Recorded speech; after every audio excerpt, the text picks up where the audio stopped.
Saan sila ngayon? Paano sila ngayon? Ang kawawa dito yung mga bata po, mga kababayan. Is kuya, walang problema. Kahit saan pwede yan. Yung problema dito yung mga bata. Lalo na yung babae pa yung bata. Nag-aaral pa. Paanong kinabukasan nila kung wala silang maayos na tirahan po, mga kabayan? Ano natin, gawa natin ng paraan kung paano kayo matulungan. Hindi to pumasok ngayon. Ngayong hapon na to, mga kababayan, ay pupuntahan natin si Nung Joel, yung tatay po ni Jenjen, na binigyan po namin ng sidecar. Ito po, no? Ito yung sidecar na binigay po natin sa kanila. At nag-message po sa akin, mga kababayan, na ito sila ay aalis daw dito sa kanilang tinitirhan ngayon. Kasi nga, meron pong nangyayari po na hindi maganda po dito sa kanila, sabi po niya. Ano ba nangyayari dito sa kanila? Ito yung kanilang bahay. Walay! Magandang umaga. Tulog, kaabot lang namin. Kakarating nyo lang? Nagbiyahe ikaw? Ha? Sa iluhan. Ay, grabe. Tulog na tulog. Anong nagiging problema? Problema naman, ang ano naman sila yung among tirahan. Yung tirahan nyo? Bakit? Anong nangyari? Ano na daw, kuhaon na, paano yung galing.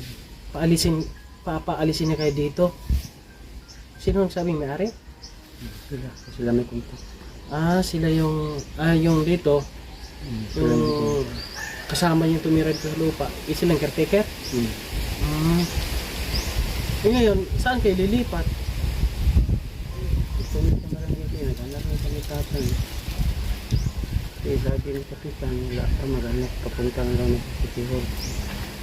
Para mag-ano kami lupa o saan kami patay-patay. Kung pwede daw. Yan po mga kabayan, no? Nagpunta na po siya sa barangay kapitan dito sa barangay 3 at humingi ka doon ng assistant kung anong pwedeng tulong sa inyo kasi nga wala silang lupa, mga kabayan, wala din silang sariling bahay. Tulad ito, pag pinaalis po sila dito, pag wala silang matirhan, saan sila? Baka sa kalsada sila matutulog. Paano yung mga anak nito, si Jinjin, tsaka yung si Elvera, na eskwela. Hirap ito, no? Paano pag-aaral nila pag pumunta sa ibang lugar? Masika rin, pagkagiraga na. Masika rin, masika rin pagkagiraga. Mahirap yun, no? Mahirap itong sitwasyon nila ngayon, mga kababayan. Tulong-tulog po yung bata po. Ano? Pagpapal naman sa nilabahan. Ang laban naman kayo ng aga ni Jinjin, pero wala may labahan. Ano pa nangyari? Bakit kayo pa naalis dito? Unang ko. Nagagaan ko na sila. Baka hindi naman rinig. Una, naano ko naman nawala ko ang pera ng 1,000. Nawala pera 1,000. Tapos si Jinjin, bintangan na kasi lalandag ang mga bata. Ito yung mga anak mo, yung pinagbibintangan. Ngayon, anong ginawa mo? Di ba lagi, ang ko lang sila. Tapos ginabakol ko, pagayaan ko sila. Wala mong gabi, wala mong magawa. Mawa naman lang ko. Ito mahirap dito, mga kabayan, no? Kasi nga sa mga ganong pangyayari, tulad niyan, pinagbintangan yung anak niya, tapos sasaktan niya para wala yung problema, mapaamin kung talagang yun ang kumuha. Ay, ang problema dito, hindi naman talaga yung kumuha, nasasaktan niya na lang. Kaya ngayon, aalis daw sila dito, pero napaalis daw sila. Wala silang magagawa kasi nga ito ay pinatira lang po sila dito sa bakanting bahay na ito. Ay nakakalungkot po, mga kabayan. Ang problema nito, saan sila ngayon? Paano sila ngayon? Ang kawawa dito yung mga bata po, mga kababayan.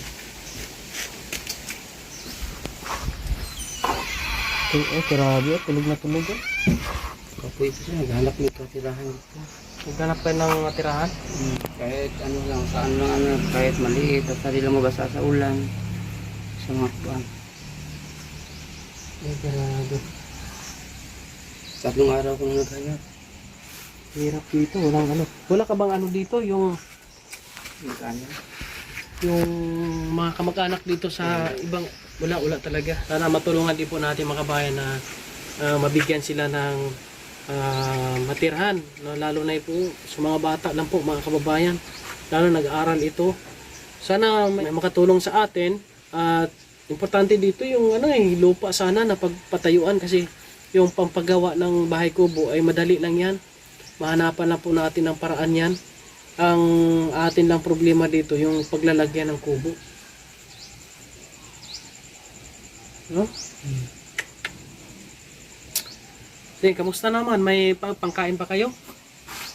Itagaan ni, binigyan kami bigas ni Kapitan. Iligad, mga 3 araw, ibigyan ko ng mga 5 kilo.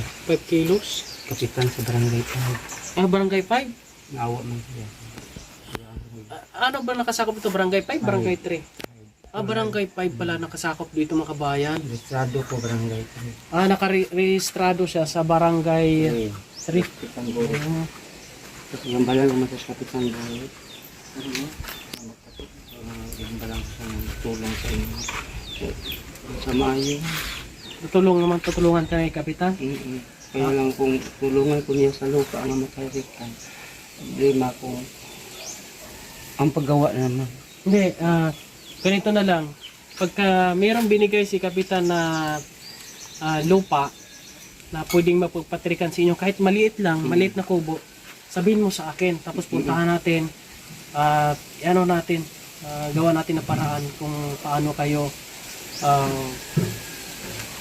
mabigyan o ng matutulugan. Tulad ng mga ginagawa natin mga kabayan. Kung sakali mang pinaalis kayo dito, na wala pa kayong nakitang lupa, wala kang bahay, sa barangay lang muna kayo punta. No? Sa barangay lang muna kayo. Wala tayong magagawa yan kapag pinaalis ka na dito. Karapatan nila yon, kasi sila yung caretaker dito sa atin. Sa akin lang naman paano namin kayo matulungan, lalo yung mga bata. Ito, budget pangkain nyo muna. Para kahit paano meron kang pangkain sa anak mo. Bumabiyahe, makita ka naman.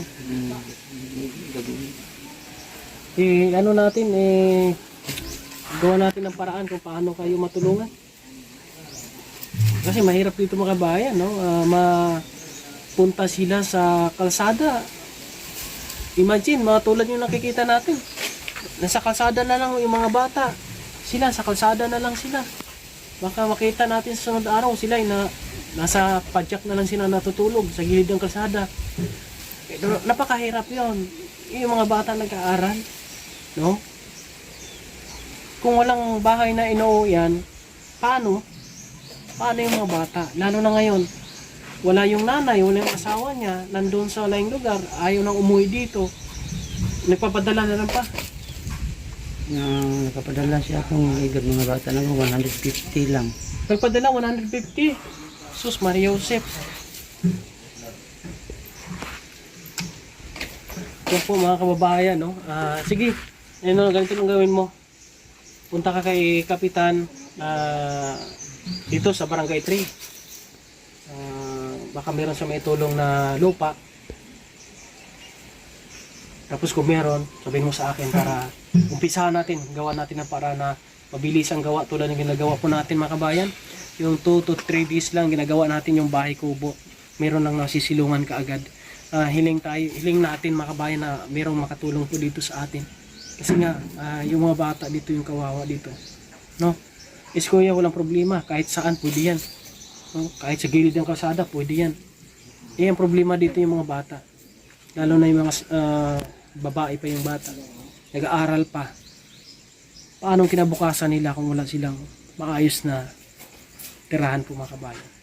Kuya, yung gawin mong misyon, sabihin mo kay Kapitan Kap, pinuntahan ako ni Kuya Raymond, ito lalapit sa iyo na makakuha ka ng lupa, makahingi ka ng lupa, kahit maliit lang. Sabihin mo na dyan si Kuya Raymond tutulong sa pagpapagawa ng kahit maliit na kubo para mayroon kayong bahay. Ha? Okay. Yan po mga kababayan, yung update natin sa kanila. Kaya pinuntahan ka agad natin. Kasi nga gusto natin matapos, no? Gusto natin mairaos sila mga kababayan sa kanilang problema. Kasi mahirap ang ganito mga kababayan na may ganitong klaseng problema, no? Kaya tutulungan natin sa abot po nating kakayahan. Kaya maraming salamat at welcome din po ang lahat. Mga nais pong tumulong dito kila Kuya Jewel, kay Jinjin sa pinaplano po namin pag-ayos sa kanilang magawan sila ng maayos na bahay, yung di sila mababasa po mga kababayan, no? God bless sa inyong lahat. Naway ay ang inyong suporta at tulong dito sa mission natin sa kanila ay matulungan nyo rin po ako mga kababayan. Kasi nga deserving po nila na matulungan dahil nga sa sitwasyon nila ngayon. Si Kuya Joel wala na, kumbaga gumagawa siya ng paraan kung paano niya itaguyod yung kanyang mga anak na ngayon ay siya ngayon nangangalaga nito. Napakahirap ng buhay po nila. Kailangan po nila ng suporta. Importante na dito yung bahay. Na kapag mayroon na silang bahay, pwede naman sila maghanap-hanap ng pagkakitaan, no? Sidecar, tulad niyan. Kaya hanggang dito na po mga kababayan. Shoutout sa inyong lahat, sa aking mga taga-suporta. Tulungan niyo po ako. Tulungan po natin sila. Iraos po natin yung buhay po nila. Tulungan natin yung mga anak ni Kuya. Tulungan natin silang mabigyan ng bahay na mauuwian po mga kababayan. In the future, yung mga bata kapag maayos ang kanilang paglaki, ay yan po ay makakatulong po sa kanya. Makakatulong po sa ibang tao at makatulong po sa ating bayan. Maraming salamat po. And God bless po sa inyo lahat. Ay Kuya ha. Ingat kayo. Follow up po lang. Kahit mamaya pupuntahan mo si Kapitan, follow up po na baka mayroon pahanap yung kukulit ko. Ayan, sige, okay.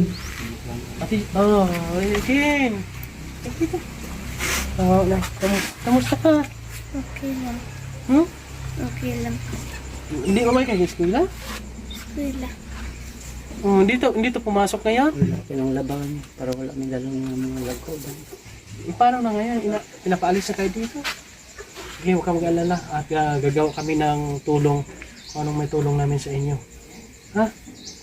Kain kayo, bili kayo ng pagkain. Yan po, no? Kailangan na po natin dito ng agarang aksyon mga kababayan. Kasi nga, hindi na po healthy yung pagtira po nila dito. Sa bahay na ito mga kababayan, na pinatira lang po sila dito. Sige. Maraming salamat po. God bless. Salamat.